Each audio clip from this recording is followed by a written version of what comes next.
this tutorial, I'll be showing you the ways to cancel a voucher order. So in order to cancel a voucher order, you have to follow these steps. First thing, go ahead and log into your account. And when you're logged into your account, go to My Voucher or your profile icon. When you do that, you'll be able to see the orders that you've made, and under the order you just go ahead and press on the cancel and give a valid reason for canceling and all that, and you should be able to cancel your order. However, in some cases this usually won't happen. So what you need to do is open up a new tab, and on the web address bar type in the link that is help.wowcher.co.uk. that is going to take you to the official help center page. Here you'll be able to see an article regarding order issues and refund.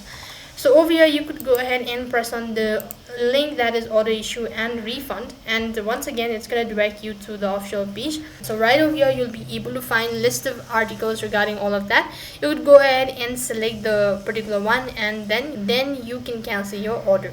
So in that way you can cancel your order in a voucher app. That is all for this video. I hope the video was helpful. Make sure to like, share and subscribe to our channel. Thank you for watching. See you in the next video.